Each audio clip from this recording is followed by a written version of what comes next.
দেশের অন্যতম online air ticket booking platform flight এক্সপার্টের ওয়েবসাইট হঠাৎ করে বন্ধ হয়ে যাওয়ায় হাজার হাজার গ্রাহক ও টিকিট বিক্রেতা এজেন্সি চরম ভোগান্তিতে পড়েছে। অনলাইনে চটকদার বিজ্ঞাপন দিয়ে প্রায় 100 কোটি টাকা হাতিয়ে নিয়ে প্রতিষ্ঠানটির মালিক দেশ ছেড়ে পালিয়েছেন বলে গুঞ্জন উঠেছে।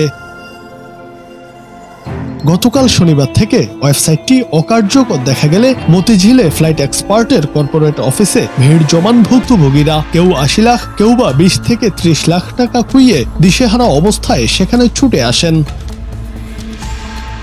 ভুক্তভোগী গ্রাহকরা জানান, তারা ফ্লাইট এক্সপার্ট থেকে লাখ লাখ টাকার টিকিট কিনেছিলেন, কিন্তু সন্ধ্যার পর থেকে মোবাইলে ইস্যুকৃত টিকিটের রিফান্ড মেসেজ আসতে শুরু করে, যা শতাধিক গ্রাহককে বিপাকে ফেলেছে। যেসব ট্রাভেল ও হজ এজেন্সি ফ্লাইট এক্সপার্ট থেকে টিকিট কিনে বিক্রি করত, তারাও ওয়েবসাইটে ঢুকতে পারছেন না বা তাদের টিকিট ও ওয়ালেটে জমা টাকার পরিমাণও দেখতে পাচ্ছেন না। হাজার হাজার প্রবাসী টিকিটের টাকা নিয়ে গেছে। আমরা আইটা এজেন্সি, আমাদের নিজের আমরা টিকিট ইস্যু করতে পারি, আমাদের সমস্ত এয়ারলাইন্সের ক্যাপিং আছে, কিন্তু আমরা বাধ্য হয়েছে ফ্লাইট এক্সপার্ট থেকে টিকিট ইস্যু করার জন্য। প্রায় 80 লক্ষ হইতে 1 কোটি টাকার আমার ট্রানজাকশন, আমি ওনাদের পোর্টালে দেয়া, আমার টিকিট করা। অ্যাজ লং অ্যাজ আমি এই পর্যন্ত শুনছি যে হাজির কাছ থেকে যেগুলো করা অলরেডি রিফান্ড শুরু করে দিছে, হাজি ক্যান্সেল শুরু করে দিছে, তাহলে আমি কোথায় যাব, আমি কার কাছে যাব? যদিও প্রতিষ্ঠানটির কর্মকর্তারা ইস্যু করা টিকিটের রিফান্ড না করার আশ্বাস দিয়েছেন, তবে অন্য এজেন্সি থেকে ইস্যু করা টিকিটের ব্যাপারে কোনো নিশ্চয়তা দিতে পারেননি। এ সময় কর্মকর্তারা গতরাতে কোম্পানির এমডির গোপনে দেশ ত্যাগের বিষয়টি স্বীকার করেন। রাত 1:20 বা 22 মিনিটের দিকে আমরা জানতে পারি যে আমাদের সিইও স্যার উনি দেশের বাইরে চলে গিয়েছে।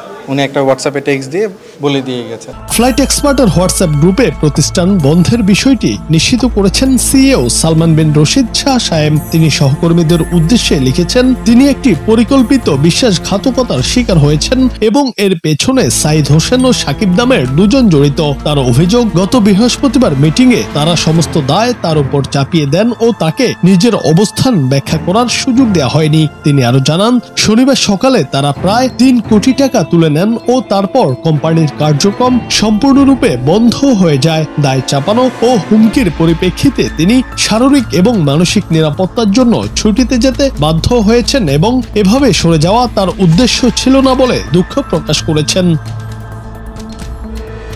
মতিঝিল থানা সূত্রে জানা গেছে, গ্রাহকদের কোটি কোটি টাকা আত্মসাতের অভিযোগে করা মামলায় সংস্থাটির 3 কর্মচারীকে ইতিমধ্যে গ্রেফতার করেছে পুলিশ।